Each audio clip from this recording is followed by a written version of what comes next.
Desbazeilles. Je suis en charge effectivement du marketing client chez Monoprix, avec, on va dire, trois grands pôles. La partie, tout ce qui va être application et innovation dédiée aux clients. Une partie assez classique data et une autre partie aussi classique feed. Donc voilà, rapidement, après, comme vous avez eu la chance d'avoir Régis ce matin, je ne vais pas vous faire l'affront de vous présenter Monoprix. Bonjour, donc Vincent Luciani, moi je suis cofondateur et dirigeant de l'agence Artefact. Alors je vais prendre, vous connaissez probablement moins bien Artefact que Monoprix, donc je vais prendre quelques secondes pour raconter Artefact. Donc c'est une agence qu'on a montée il y a 4 ans, on se positionne comme une agence data-driven. Donc à l'origine, vraiment une activité conseil en data et data science. Et on a eu la chance et l'honneur de fusionner avec une agence que vous connaissez peut-être un petit peu plus, qui s'appelle NetBooster, qui est présente sur le marché du digital depuis une vingtaine d'années. Donc on a annoncé, pour ceux qui ont eu l'occasion de le voir dans la presse, la fusion entre nos deux agences, qui va être suivie d'un rebranding. Donc NetBooster et Artefact vont porter désormais le nom d'Artefact. On a annoncé aussi une levée de fonds qui est très importante pour nous, de 15 millions d'euros, pour justement pouvoir accélérer sur la partie data et développer nos activités data à l'international. Également pour financer de la recherche en intelligence artificielle. Et le projet qu'on va vous montrer aujourd'hui, justement, illustre bien, je pense, l'utilisation qu'on peut faire des nouvelles technologies, de l'IA et dans l'occurrence de la voix, auprès des marques. Parfait.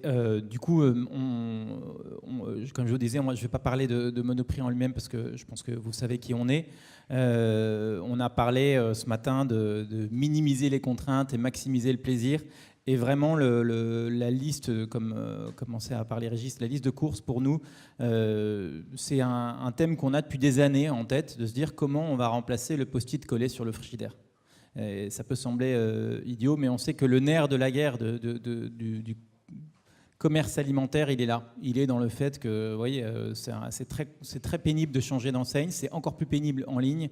Donc, comment est-ce qu'on vient faciliter cette expérience ? Donc, c'est évidemment une expérience qui doit commencer sur n'importe quel device, que ce soit en magasin aussi, et qui doit, on va dire, être itératif. Donc, sans plus attendre, on va passer à une petite vidéo, c'est ça ? Ouais, alors juste avant, on avait un petit perspective sur la voix. Je pense que par rapport à ce qu'a présenté Régis ce matin, la voix, ça s'inscrit vraiment dans une logique de simplification du parcours. Donc sur cette slide, on vous a présenté un petit peu l'accélération qu'il y a sur ces dispositifs. La voix, c'est un marché, il faut le savoir, qui est très drivé par l'offre.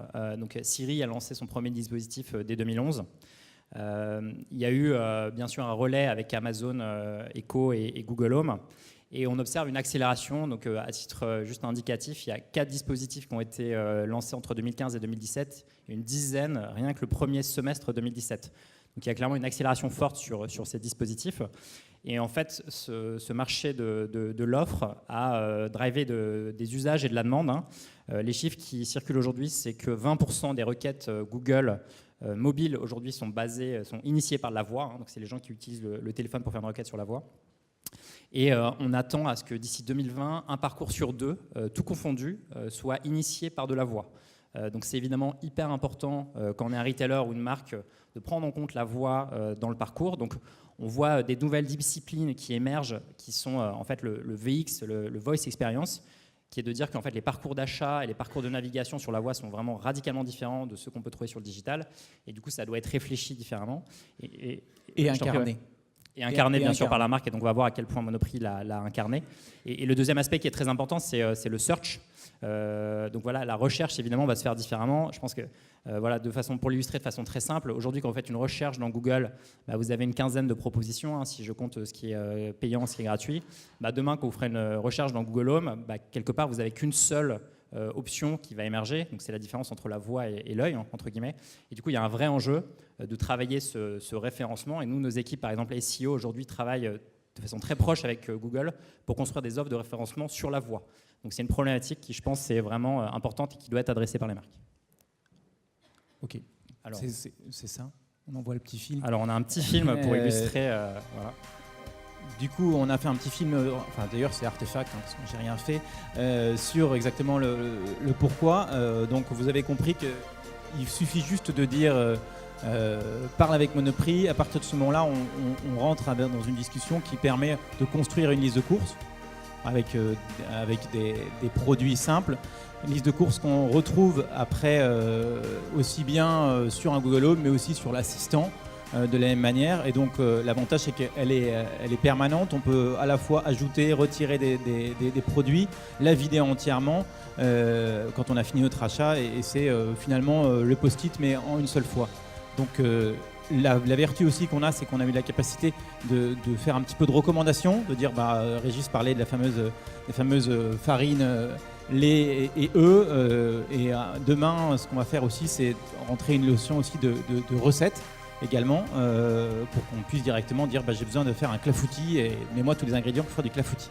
Donc effectivement, on peut la retrouver sur l'application, sur tous les fronts. Et quand vous allez vous connecter, on fera peut-être ça, on en reparlera juste après le film, parce que là je vais laisser ta partie, Vincent, sur comment on a réussi à faire cet exploit en 3 mois. Voilà, donc l'idée c'est que ces projets, je pense, sont des projets très multidisciplinaires, hein, donc on a évidemment beaucoup travaillé avec les équipes Monoprix.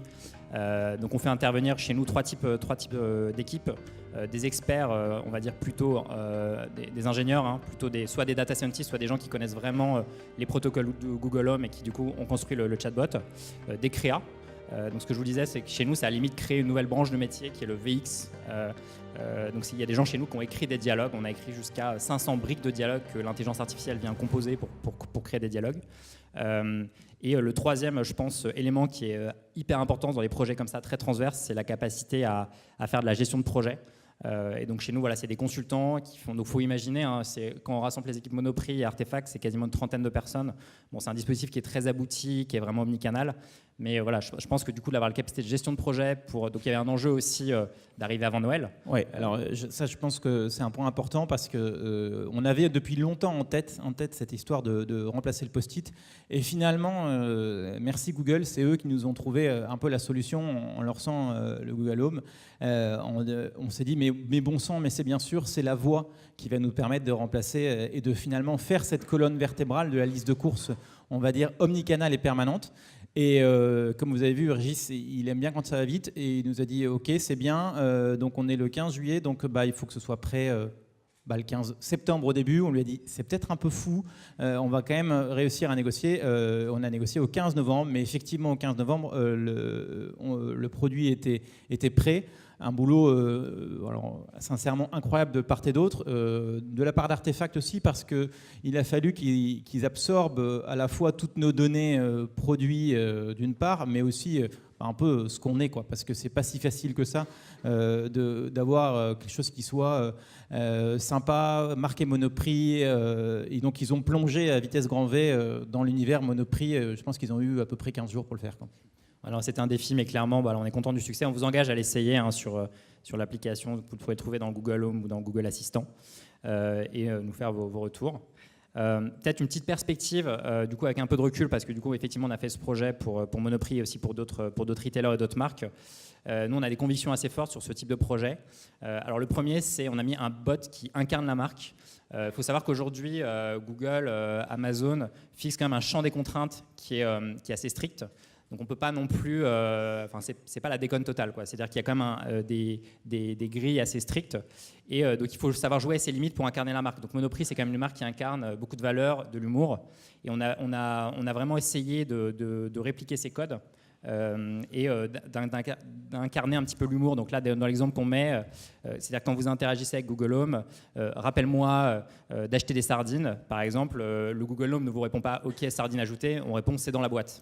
Et du coup, juste si je peux me permettre, on a fait intervenir aussi du coup beaucoup de métiers chez Monoprix, et notamment tout simplement le directeur de la marque, puisque c'est lui et c'est son équipe qui ont revu finalement ce ton. Il a dit il n'est pas question qu'on sorte quelque chose qui ne soit pas à Monoprix, donc il a revu à peu près tous les dialogues qu'on pouvait avoir, alors pas la totalité bien sûr, mais tout ce type de petites pointes d'humour qui incarnent Monoprix, donc c'était aussi dans le timing hyper intense.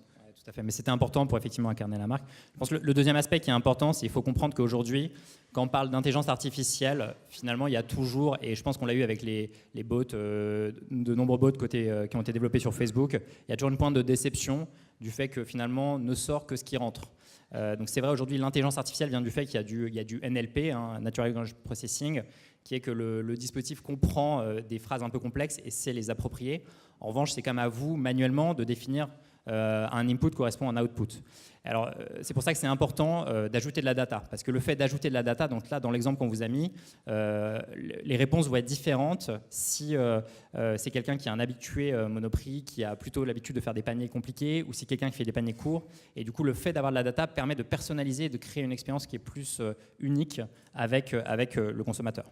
Ouais, ça c'est un point important, c'est qu'effectivement le travail, comme je disais en amont, il a été de récupérer le produit, mais aussi de récupérer des comportements de clients, pas des clients, des comportements, et notamment pour se baser sur, finalement, j'étudie des paniers sur les 3 dernières années, et je remarque que quand on a de la farine, on a des œufs, et donc du coup, je suis pertinent dans ma réponse, et ça c'est hyper important. Donc on a une réponse qui est à la fois basée sur l'individu, mais aussi sur le plus communément demandé, parce que ce qu'on ne vous dit pas, c'est qu'à la fin, sur le front, vous ne retrouvez pas une boîte de sardines écrite sur le site, mais bien entendu la boîte de sardines qui est la plus fréquemment consommée ou celle qui vous correspond le plus. Ça, c'est hyper important, parce que notre objectif, c'est qu'après, une fois que vous êtes sur le site ou sur l'appli, vous avez un clic et vous commandez.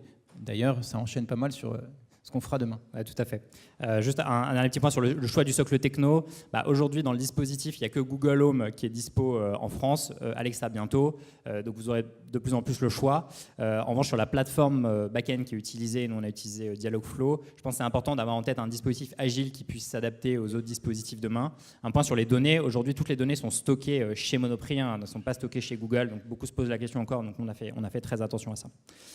Voilà, peut-être un petit mot pour donner un peu la perspective du coup, de ce projet. J'enchaîne, effectivement, évidemment, ce projet, il est un premier pas par se dire, de toute façon, cette liste de courses, il faut qu'on la retrouve vraiment partout. Il faut aussi qu'on la retrouve en magasin.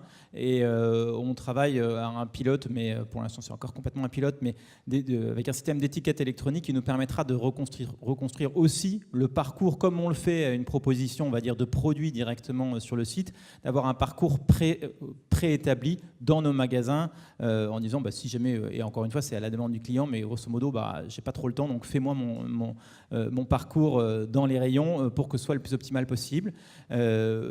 Évidemment, on attend avec impatience que Google développe en tout cas en France cette partie action qui nous permettra de commander aussi à la voix. Alors on ne sait pas du tout comment ça se passera, mais ça nous semble intéressant. On travaille aussi à ajouter toute une dimension Customer Care évidemment à la voix aussi, en disant où en est ma commande, quel est le solde de ma carte, voilà, toutes ces choses qui sont finalement là, j'allais dire presque plus simple, mais qui n'était pas le point de départ. Le point de départ, c'était vraiment de remplacer le post-it. Et maintenant, il n'y a plus qu'à enrichir. Voilà, exactement. Donc, on attend la suite avec impatience. Voilà, je pense que du coup, on a déjà dépassé. Donc, voilà. N'hésitez pas à venir nous voir. On a un stand juste à côté. Et nous, on a notre petit workshop sur le trade média et les enjeux du retail marketing. Donc, n'hésitez pas à venir nous voir. Merci à tous.